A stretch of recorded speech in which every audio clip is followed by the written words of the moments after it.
గారి వీడియో చూసిన తర్వాత మంచము నాకు యూట్యూబ్లో పెట్టింది చాలా మంచిగా అనిపించింది.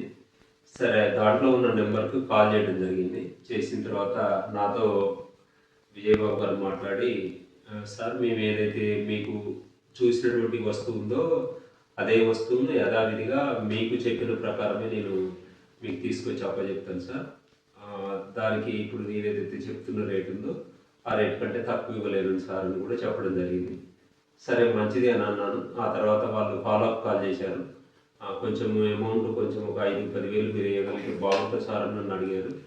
అడిగితే నేను డబ్బులు ఇవ్వడానికి మాత్రం అనుమానించాను చాలా వరకు. ఎందుకంటే ఎక్కడో చాలా దూరంలో, మనకు ఒక 350 కిలోమీటర్ల దూరంలో ఉన్నారు. ఈ రోజులలో మరి నేను డబ్బులు వేస్తే ఎట్లా అని చాలా సంశయం అయితే నా మైండ్లో ఉన్నది.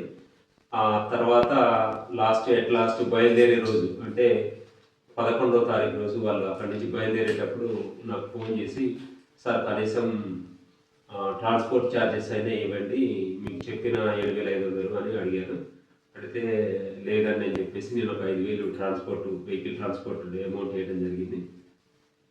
అదే రోజు నైటు 11 గంటల వరకు సేమ్ ఏదైతే మనకు వాళ్ళు చెప్పినటువంటి కొలతలు కావచ్చు, చెప్పినటువంటి క్వాలిటీ కావచ్చు, ఏ విషయాలైతే మనకు ఫోన్లో మాట్లాడి ఉన్నారో అట్లాంటి అన్ని విషయాలు కూడా తూచే తప్పకుండా పాటిస్తూ 100% 100% సాటిస్ఫాక్షన్ ఉండేలాగా, అంటే చెప్పిన మాట కంటే ఈ రోజులలో నేనైతే రియల్గానైతే ఇంతకుముందు చాలా విషయాల్లో చాలామంది వ్యక్తులను నమ్మినప్పుడు కొన్ని సందర్భాల్లో వాళ్ళు మోసం చేయడం జరిగింది. కానీ ఇక్కడ మాత్రం 100% ప్రోడక్ట్ మనకు చెప్పిన పద్ధతి ప్రకారం తెచ్చిన తర్వాత రియల్గా నేను చాలా హ్యాపీగా ఫీల్ అయినా.